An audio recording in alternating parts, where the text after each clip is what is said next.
दयालपुर नामक गांव में ललित नाम का एक गरीब किसान रहता था। वो स्वभाव में बहुत सीधा था और सबकी मदद किया करता था, पर इतनी मेहनत के बाद भी उसके घर का गुजर बसर बहुत मुश्किल से हो पाता था। ललित के घर में उसकी बीवी मोना भी थी, जो कि गर्भवती थी। मैं दिन रात खेतों में कितनी मेहनत करता हूँ, परंतु फिर भी हम लोग रूखा सूखा खाकर ही जीवन व्यतीत कर रहे हैं। तुम्हारी ऐसी हालत में तो मुझे तुम्हारे लिए अच्छा खाना पीना लाना चाहिए, परंतु मैं क्या करूं? क्या कभी हमारे पास भी इतने पैसे होंगे कि हम लोग अच्छा खाना पीना खा सकेंगे और आराम की जिंदगी जी सकेंगे? आप इस तरह निराश क्यों होते हैं? आप अपना काम ईमानदारी और मेहनत से करते रहिए। भगवान हमें इसका फल जरूर देगा और हर चीज सही समय पर ही मिलती है। आपने कभी किसी का बुरा नहीं किया, बल्कि जो भी आपसे मदद मांगता है आप तुरंत उसकी मदद करते हैं। भगवान इसके बदले में आपको इसका फल जरूर देंगे। मोना इसी तरह की बातें करके ललित को दिलासा देती रहती थी। ललित का बड़ा भाई रघुवीर भी उसी गांव में रहता था। दोनों भाइयों ने पिता की मृत्यु के बाद आधी आधी जमीन ले ली थी। रघुवीर एक चालाक व्यक्ति था। उसने चालाकी से अच्छी और उपजाऊ जमीन खुद हथिया ली थी और बेकार जमीन ललित को दे दी। रघुवीर को अपनी जमीन की पैदावार से अच्छा मुनाफा होता था, पर वो कभी भी अपने छोटे भाई की मदद नहीं करता था। इसके बावजूद भी ललित ने कभी कोई शिकायत नहीं की। एक दिन ललित अपने घर से काम के लिए निकल रहा था। सुनो मोना, मैं खेतों पर जमीन खोदने जा रहा हूँ। आज दिन भर मैं वहीं रहूंगा। शाम तक ही काम पूरा हो पाएगा।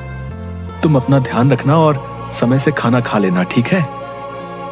परंतु क्या आप खाना खाने घर नहीं आएंगे? ललित जानता था कि घर में केवल थोड़ा सा ही राशन बचा है, इसीलिए वो जानबूझकर मोना से कहता है, देखो मैं वहीं कुछ खा लूंगा, परंतु तुम समय से खाना जरूर खा लेना। ऐसी हालत में भूखा रहना ठीक नहीं है। ललित खेतों की तरफ जा रहा था, तभी पीछे से रघुवीर ने उसे आवाज लगाई। अरे ललित, सुनो तो जरा। अरे भैया आप, क्या काम है?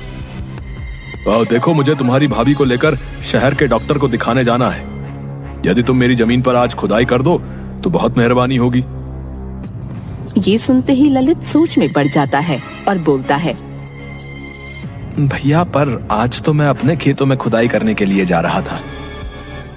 रघुवीर बहुत चालाक व्यक्ति था। वो बातें बनाकर ललित को अपने जाल में फंसा लेता है। अरे भैया, आज मेरे खेतों में खुदाई होना बहुत जरूरी है और तुम्हारी भाभी को डॉक्टर के पास ले जाना भी जरूरी है। ये काम इतना जरूरी ना होता तो मैं तुम्हें ना कहता, और फिर मेरा तुम्हारे सिवा है ही कौन? ललित अपने भाई की भावुक बातों में आ जाता है और कहता है, ये तो बिल्कुल ठीक बात है। यदि एक भाई दूसरे भाई के काम नहीं आएगा तो भला और कौन आएगा? आप चिंता ना करें, मैं आज पहले आपकी जमीन पर ही खुदाई कर दूंगा, फिर कल मैं अपने खेतों में खुदाई कर लूंगा।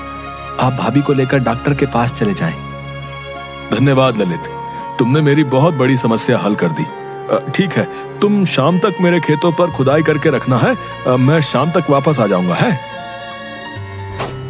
इस तरह से अपनी बातों में फंसाकर रघुवीर ललित को अपने खेतों में खुदाई पर लगा देता है और खुद अपने काम से निकल जाता है।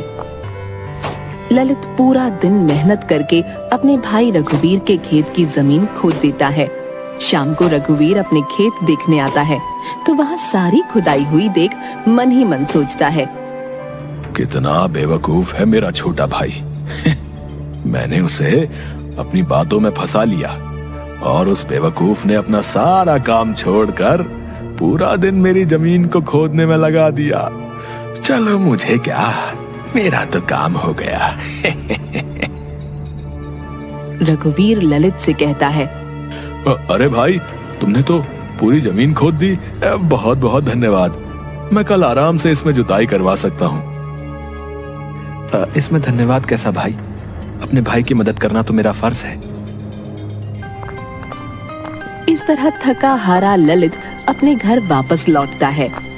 अरे आप आ गए, आप हाथ मुंह धो लीजिए और पहले खाना खा लीजिए। घर में तो थोड़ा सा राशन था। मेरे लिए खाना बचाने के चक्कर में शायद मोना ने दिन भर कुछ नहीं खाया। मोना, ये खाना तुम खा लो, मुझे बिल्कुल भूख नहीं है। क्यों, क्या हुआ? आपको भूख क्यों नहीं लगी? अरे आज रघुवीर भैया जमीन पर आए थे, उनके खेतों में कुछ काम था तो उन्होंने मुझे बुलाया। वहीं खेत पर उन्होंने मुझे इतना खाना खिला दिया, अब तो कुछ भी खाने की इच्छा नहीं रही। घर की स्थिति देखकर ललित मन ही मन बहुत दुखी होता है और सोचता है, हे भगवान, मेरी मदद करो ताकि मैं अपनी बीवी को भरपेट खाना तो खिला सकूं। वो बेचारी इस हाल में भी घर का सारा काम करती है और उस पर उसे खाना भी नहीं मिल पाता। मुझसे उसकी ये हालत नहीं देखी जाती। ये सोचते सोचते ललित सो जाता है। रात को सपने में उसे दिखता है कि माँ लक्ष्मी उस पर सोने के सिक्कों की वर्षा कर रही हैं और उसकी गरीबी दूर हो गई। अगले दिन सुबह उठते ही वो अपनी पत्नी से कहता है, रात में मैंने एक सपना देखा कि माँ लक्ष्मी हम पर सोने के सिक्कों की वर्षा कर रही है और हमारी गरीबी दूर हो गई है। ये तो बहुत शुभ सपना है। सुबह का सपना तो सच होता है। देखना, भगवान आपकी मदद जरूर करेंगे। चलो आज मुझे अपने खेतों में जाकर जमीन की खुदाई करनी है। शाम को आते समय मैं खाने का कुछ ना कुछ सामान लेता आऊंगा। ये कहकर ललित अपने खेतों पर चला जाता है और वहां जाकर खुदाई का काम शुरू करता है। खुदाई करते करते जमीन में उसे एक मटका दिखता है। अरे ये क्या है? लग रहा है जैसे कोई धातु का बड़ा सा मटका है। खोद कर देखता हूँ कि ये है क्या। ललित जैसे ही थोड़ी और खुदाई करता है, उसे एक बड़ा सा सोने का मटका दिखता है। मटका खोलने पर उसकी आंखें खुली की खुली रह गईं। उसमें सोने की 2 मोहरें पड़ी थीं। अरे ये क्या? इस मटके में तो सोने की 2 मोहरें पड़ी हैं। लगता है भगवान ने मेरी सुन ली। कल रात का सपना सच हो गया।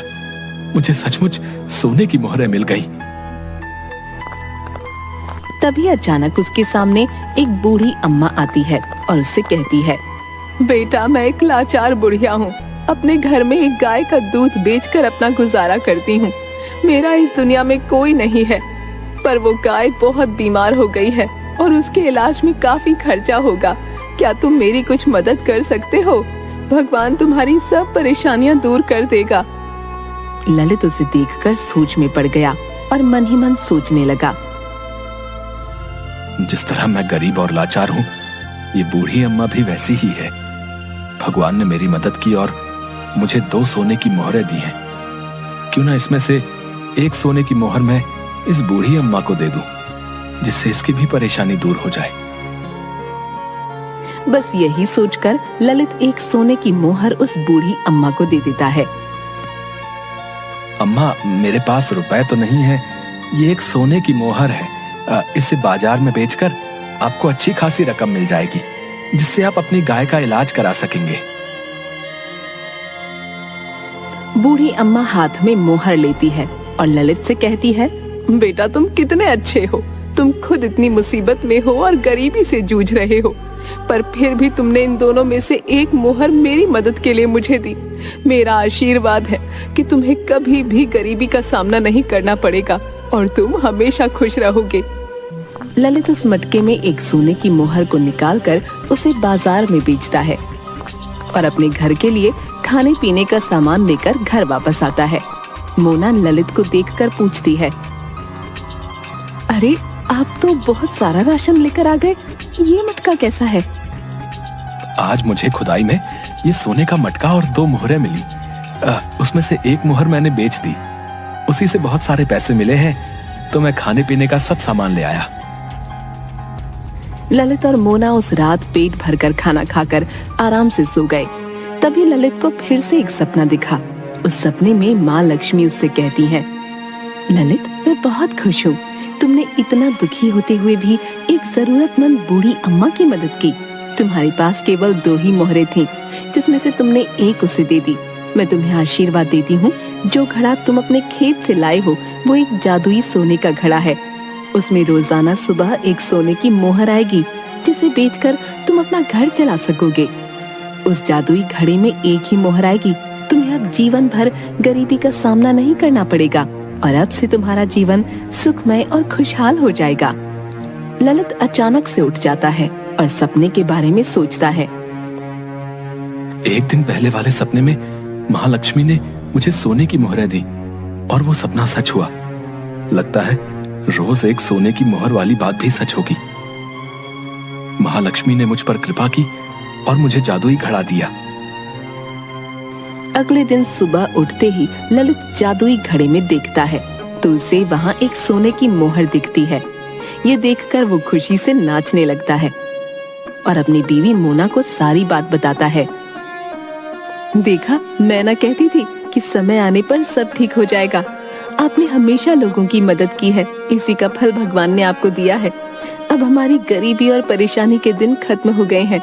यदि रोज सोने की एक मोहर हमें मिलेगी, हमारा घर का खर्च भी अच्छे से चलेगा और खेती बाड़ी के लिए सामान भी बाजार से आ जाएगा। आपको अब कोई चिंता करने की जरूरत नहीं।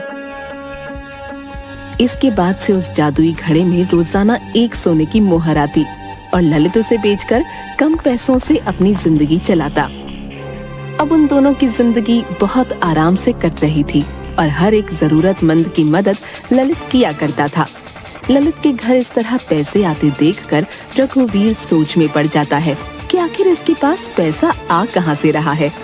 यही जानने के लिए रघुवीर ललित से कहता है। अरे भाई ललित, कैसी चल रही है जिंदगी? मैंने सुना है तुमने अपने मकान की बहुत अच्छी मरम्मत करवा ली और घर में खूब सामान भी ले लिया। क्या कहीं से लॉटरी खुली है? ललित बहुत सीधा था, अपने भाई को सारा सच बता देता है। भैया, मैं आपसे कहता था ना कि मेरी बीवी ने मुझे कहा है कि भगवान हमें हमारी ईमानदारी का फल जरूर देंगे। बस कुछ यूं ही समझ लीजिए कि भगवान ने हमारी मदद की और मुझे एक जादुई घड़ा मिल गया जिसमें रोजाना मुझे एक सोने की मोहर मिलती है। बस उसी से हमारी जिंदगी आराम से कट रही है भैया। सोने के जादुई घड़े के बारे में सुनकर रघुवीर का सर चकरा जाता है और उसके मन में वो घड़ा पाने का लालच आ जाता है। दिन मौका देखकर रघुवीर ललित के घर में चोरी छिपे घुस जाता है और सामने उसे सोने का वो घड़ा दिखाई देता है। अरे, तो ये है जादुई सोने का घड़ा। मुझे तो इसे पाने के लिए कुछ ज्यादा मेहनत भी नहीं करनी पड़ी। चलो, मेरा काम हो गया। इसे अपने घर ले जाऊंगा और रोज इसमें से सोने की एक मोहर लूंगा। रघुवीर जैसे ही उस घड़े को हाथ लगाता है, वो सोने के घड़े से मिट्टी के घड़े में बदल जाता है। अरे, अब ये क्या हो गया? ललित ने तो कहा था कि ये जादुई सोने का घड़ा है, परंतु मेरे छूते ही मिट्टी का कैसे हो गया? अभी मुझे यहाँ से जाना होगा। फिर किसी दिन मौका देखकर मैं इसे चुराने आऊंगा। रघुवीर उस घड़े को पाने के लालच में 2-3 बार चोरी करने के इरादे से ललित के घर आता है, पर जैसे ही वो उस घड़े को छूता है, वो मिट्टी का बन जाता है। तभी अचानक ललित वहाँ आ जाता है। अरे भैया, आप यहाँ कैसे आना हुआ? रघुवीर उसे देखकर घबरा जाता है और उससे झूठ बोलता है। अब ललित भाई, मेरी मुर्गी पता नहीं कहाँ चली गई। बस उसे ही ढूंढते हुए आया था। मैंने सोचा शायद पिछले दरवाजे से वो तुम्हारे घर आ गई हो, पर यहाँ तो नहीं मिली। अच्छा, मैं अब चलता हूँ। ललित अपने भाई की भावना को समझ जाता है। भाई मटका चुराने के लालच में चुपचाप घर में घुसा है, परंतु मैं उसे कुछ नहीं कहता। उधर रघुवीर भी समझ जाता है। ये मटका भाई को भगवान ने फल स्वरूप दिया है, जिसका जादू केवल उसी के लिए है। ललित की अच्छाई और नेकी का बदला भगवान ने उसे दिया। हमें अपने जीवन में नेकी